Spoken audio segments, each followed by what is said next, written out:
excited that we are here. We are here. Like, I actually cannot believe it. Woo! Oh my gosh. If you told me years ago that I would be doing this, I would literally be cracking up a laugh.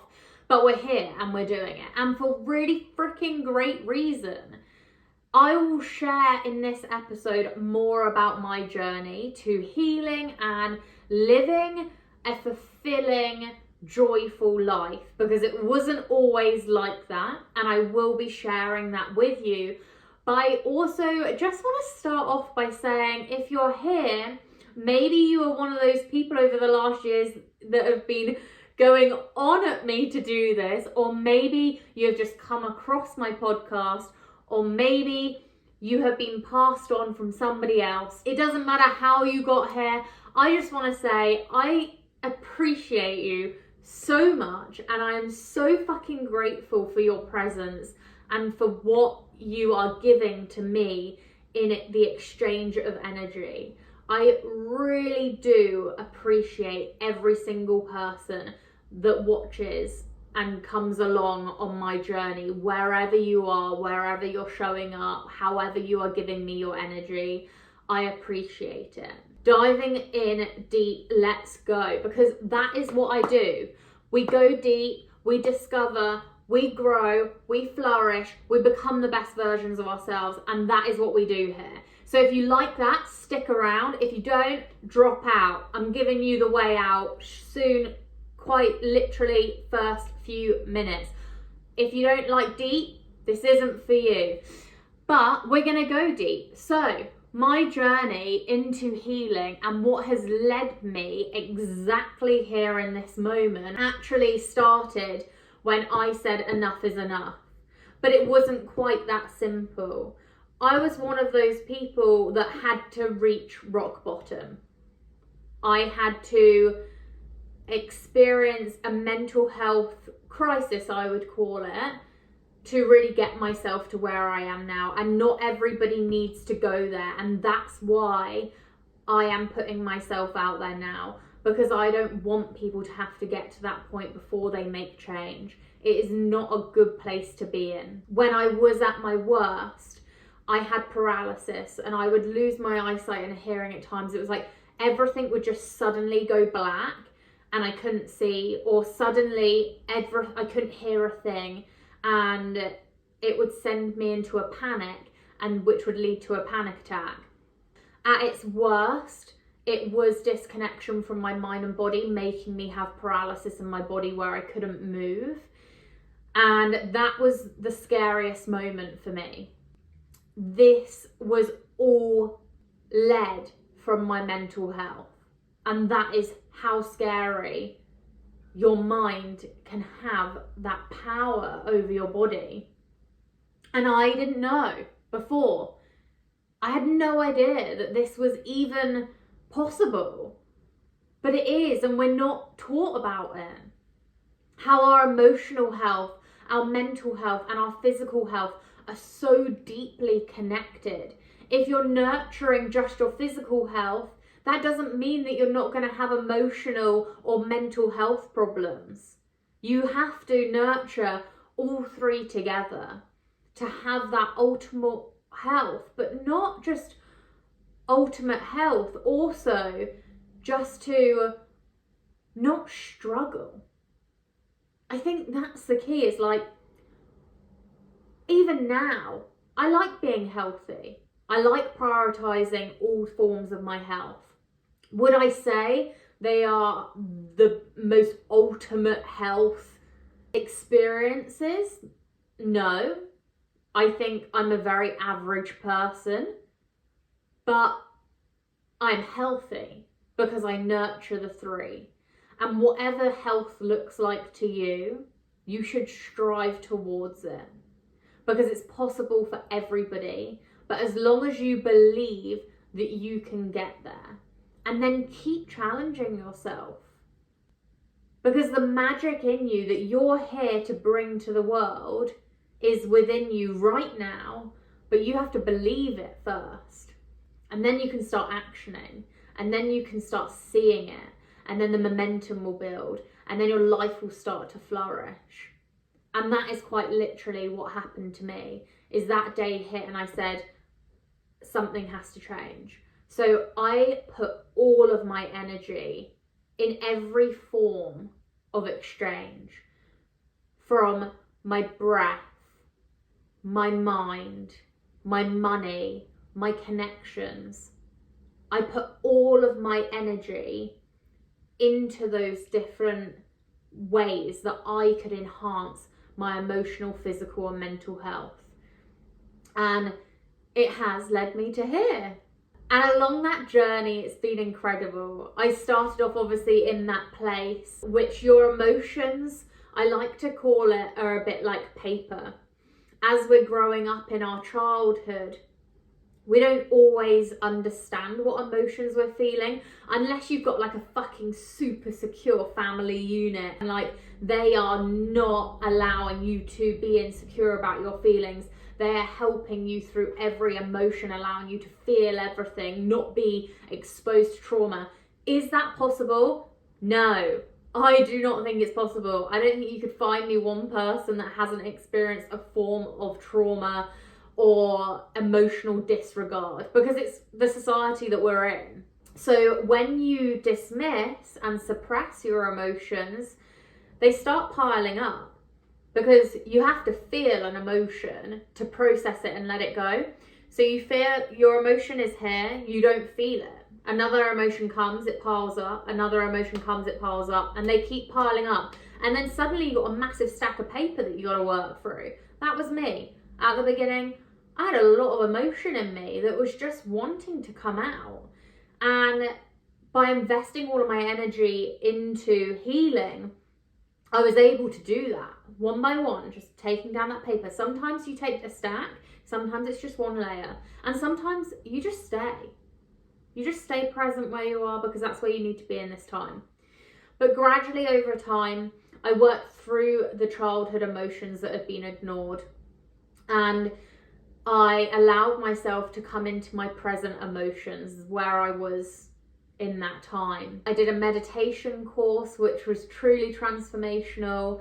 I had a regular therapist, healer, very holistic healer.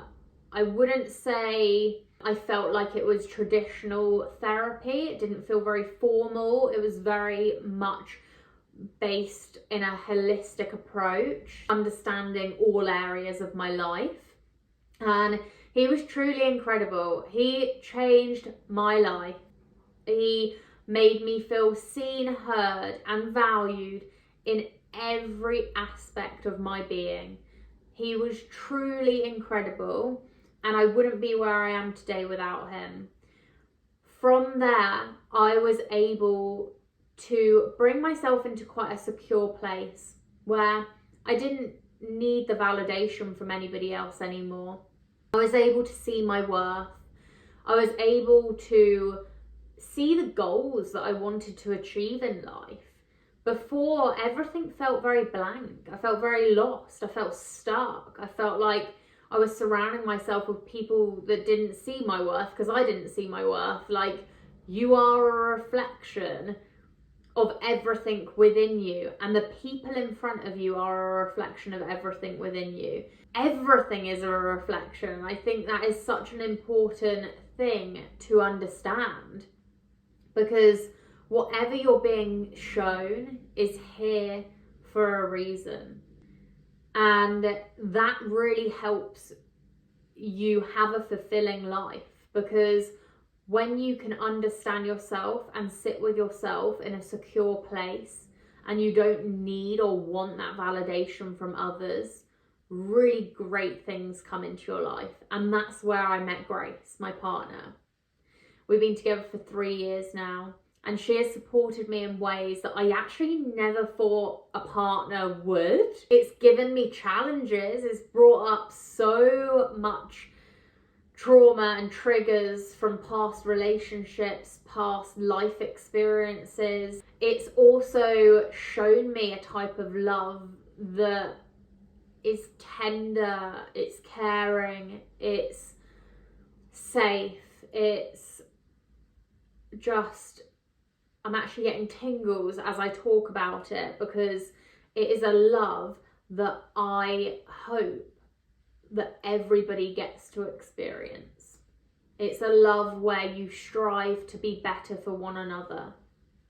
You strive to be better for yourself, knowing the impact that that then has on each other. You prioritize each other like your life depends on each other.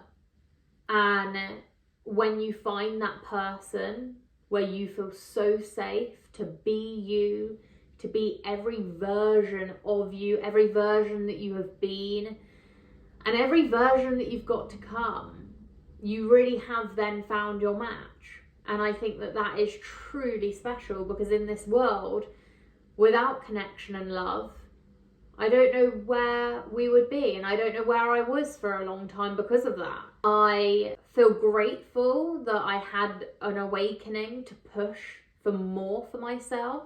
I made it over that bridge of suicide, and I was able to pick myself up and come out of it, because I think it's devastating how many people can't, and that peace is closer for them.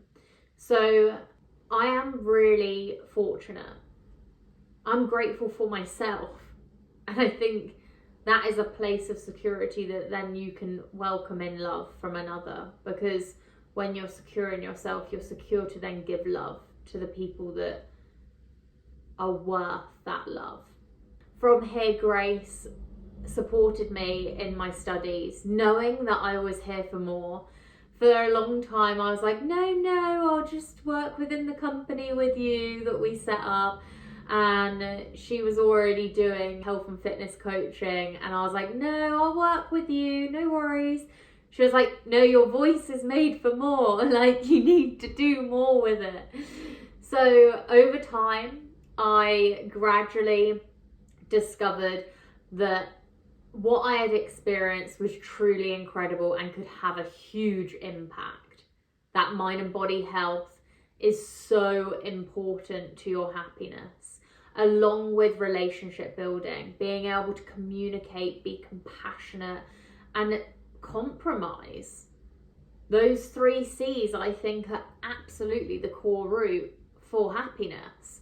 And being able to help people communicate, be compassionate, and compromise when they're in challenging situations, struggling with anxiety, feeling disconnected, or not knowing the direction of growth that they need to go in.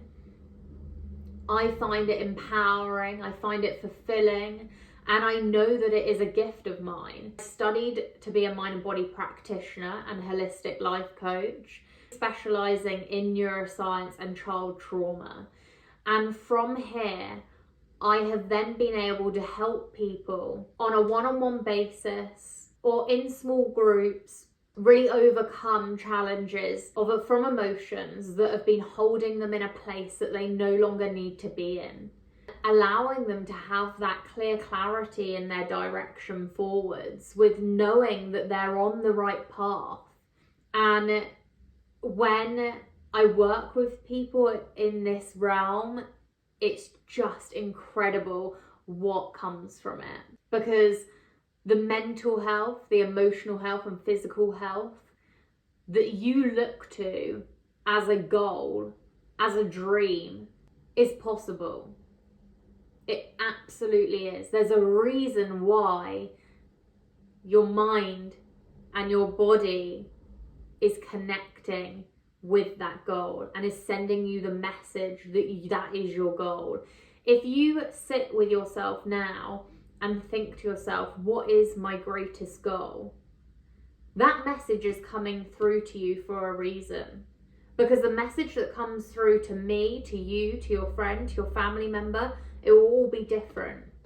So when you can sit with yourself, connecting your mind, body, and your emotions together, you come into the present moment, you bring clarity to yourself, where you can then actually understand and hear those messages coming through of where you want to go, what you're gonna do with your life, and who you need to be connected with, what you need to be fulfilled. But you have to allow yourself that calm first to then know all of these things, to then execute them and actually action what you need to get to that result. And that is what I help people with. And it's truly incredible because they're not just letting their traumas go, the emotions that have been attached to those traumas. They're also finding fulfillment within themselves, the relationship with themselves, with others. They gain intimacy.